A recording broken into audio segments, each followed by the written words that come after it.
नमस्कार दोस्तों, आप देख रहे हैं वीडियो पार्ट 3 सेल यानी कोशिका चैप्टर के बारे में। इससे पहले मैं 2 वीडियो लेकर आ चुका हूं। अगर आप लोग नहीं देखे हों तो डिस्क्रिप्शन में लिंक मिलेगा, वहां से आप दोनों वीडियो देख सकते हैं। तो चलिए पार्ट 3 में हम लोग शुरू करते हैं।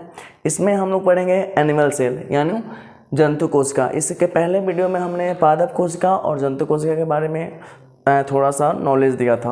अब हम लोग थोड़ा सा डीपली जानेंगे। पहले हम लोग जान लेंगे जंतु कोशिका के बारे में कि जंतु कोशिका का बनावट क्या होता है और जंतु कोशिका के अंदर क्या क्या चीज़ें पाई जाती हैं। तो इससे पहले के वीडियो में मैंने थोड़ा सा बताया था कि जंतु कोशिका के अंदर माइटोकॉन्ड्रिया, गोल्गी बॉडी, वैक्यूल्स और राइबोसोम, न्यूक्लियस इत्यादि बहुत सारी चीज़ें पाई जाती हैं। और इन सारी चीज़ों को रखने के लिए यह जो है ये इसको कोशिका झिल्ली की आवश्यकता पड़ती है। यानी कोशिका झिल्ली हम लोग बोले तो ये इसी को हम लोग बोलते हैं कोशिका झिल्ली, ये वाला भाग को, यानी जिसमें ये सारी चीज़ें पाई जाती है। तो जिसके माध्यम से जिसे आप लोगों को मैंने बताया भी था, ये सारी कोशिका झिल्ली जो है एक तरह का थैलानुमा, मतलब ये जो सारी चीज़ें हैं Golgi body, nucleus, vacuoles, mitochondria, ये सारा का सारा एक थैलानुमा आकार का बना हुआ मतलब कोशिका झिल्ली के अंदर बंद रहता है। तो चलिए हम लोग जानते हैं हमारे शरीर में माइटोकॉन्ड्रिया कहाँ होता है। तो यह रहा कोशिका। ये कोशिका जो है हमारे शरीर के पूरे भागों में पाया जाता है। और ये जो है मतलब एक ब्रेन छोड़कर, ब्रेन में हम लोग का प्लाज्मा कोशिका नहीं बल्कि न्यूरॉन पाया जाता है। कोशिका मात्र 10% ही पाया जाता है और 90% जो है लगभग जो है न्यूरॉन का बना होता है ब्रेन। इस ब्रेन न्यूरॉन के बना होने के कारण ही हम लोग का जो एक्सीडेंट होता है तो हम लोग अगर ब्रेन में अगर चोट लग जाए तो हम लोग बच नहीं पाते हैं, मर जाते हैं। लेकिन अगर शरीर के अगर किसी भी भाग में हम लोगों को चोट लगता है तो अगर कोशिका अगर डैमेज होता है तो कोशिका जो है फिर से मतलब पुनर्जन्म ले लेता है, मतलब पुनर्जीवित हो जाता है। यानी कोशिका झिल्ली यानी कोशिका विभाजन होकर एक नया कोशिका का निर्माण कर देता है। तो चलिए हम लोग सबसे पहले देखते हैं माइटोकॉन्ड्रिया। माइटोकॉन्ड्रिया हमारे शरीर में ऊर्जा का काम करता है। यानी हम जैसे मैं बोल रहा हूँ या कोई भी इंसान कुछ भी कर रहा है, उसको शरीर को जीवित रहने के लिए ऊर्जा की आवश्यकता होती है। जैसे पाचन तंत्र यानी भोजन पच रहा है, हम लोग खाना खा रहे हैं या मैं बात कर रहा हूँ, इन सारी चीज़ों के लिए क्या चाहिए? ऊर्जा चाहिए। और ऊर्जा मिलेगा कहाँ से? तो ऊर्जा मिलता है हम लोगों को भोजन से। अब भोजन से ऊर्जा कैसे मिलता है? तो आप लोग जानते हैं कि पाचन क्रिया के माध्यम से ही सारा का सारा मतलब हम लोग शरीर में भोजन का निर्माण होगा। फिर भोजन जो है मतलब छोटे छोटे भागों में टूटता है। तो टूटने के बाद फिर वो मतलब माइटोकॉन्ड्रिया के माध्यम से हमारे पूरे शरीर में एक तरह से एनर्जी का संचार होता है। तो हमारे शरीर में पाया जाता है सबसे पहले पाया जाता है कोशिका। कोशिका के अंदर पाया जाएगा माइटोकॉन्ड्रिया। माइटोकॉन्ड्रिया का काम क्या है? माइटोकॉन्ड्रिया हमारे शरीर में जब हम लोग सांस लेते हैं तो फेफड़ा में आता है ऑक्सीजन। ऐसे तो अन्य भी बहुत सारे गैस आती है। जैसे आप लोगों को पता है कि सबसे अधिक जो है वायुमंडल में नाइट्रोजन गैस है। तो नाइट्रोजन गैस और कार्बन डाइऑक्साइड इत्यादि सभी हमारे फेफड़ा में आता है। लेकिन फेफड़ा का मुख्य काम यही रहता है कि यह जो है अवशिष्ट गैसों को छान कर बाहर कर देता है और बस उसको क्या करेगा, वो ऑक्सीजन को अपने पास रखता है। जैसे घर में जैसे पानी का टंकी होता है, वैसे हम लोग शरीर का फेफड़ा का टंकी है।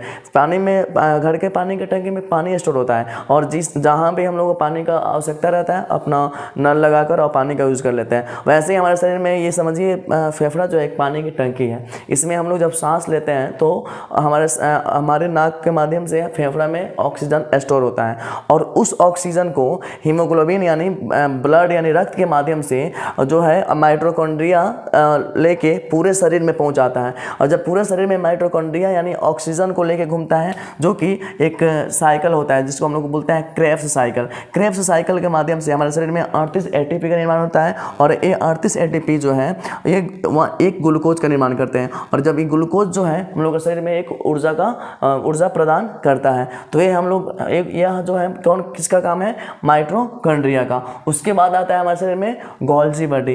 यानी गोल्गी बॉडी का काम क्या है? शरीर में किसको कितना मतलब ऊर्जा चाहिए, यानी उसका। तो जैसे कि मैंने अभी बताया वीडियो में आपको, तो आइए हम लोग, वो तो लॉन्ग तरीके से था, हम लोग थोड़ा अपने आसान भाषा में जाने। ये हो गया माइटोकॉन्ड्रिया, जिसके बारे में मैंने अभी आप लोगों से चर्चा किया था। माइटोकॉन्ड्रिया पूरे बड़ी में बस एक ही लाइन में हम लोग जानेंगे। ये माइटोकॉन्ड्रिया क्या करेगा, ऊर्जा का निर्माण कर देगा। यानी हमारे शरीर में जितना मतलब मान लीजिए मैं बोल रहा हूँ या चल रहा हूँ, क्या कोई भी काम कर रहा हूँ, उसको कोई भी काम करने के लिए क्या चाहिए, ऊर्जा चाहिए। यानी इंसान को जीवित रहने के लिए या वे जो भी सजीव हैं उनको जीवित रहने के लिए किस चीज़ की आवश्यकता पड़ती है, ऊर्जा की। वह ऊर्जा का निर्माण कौन करता है, माइटोकॉन्ड्रिया। माइटोकॉन्ड्रिया ऊर्जा का निर्माण करता कैसे करता है, तो ऑक्सीजन के माध्यम से। ऑक्सीजन के माध्यम से उसको कैसे मिलता है, ऑक्सीजन मिलता कैसे है, तो ब्लड के माध्यम से, हीमोग्लोबिन के माध्यम से, ठीक है। तो ये सारी चीज़ें हैं। उसके बाद आता है गोल्जी बॉडी।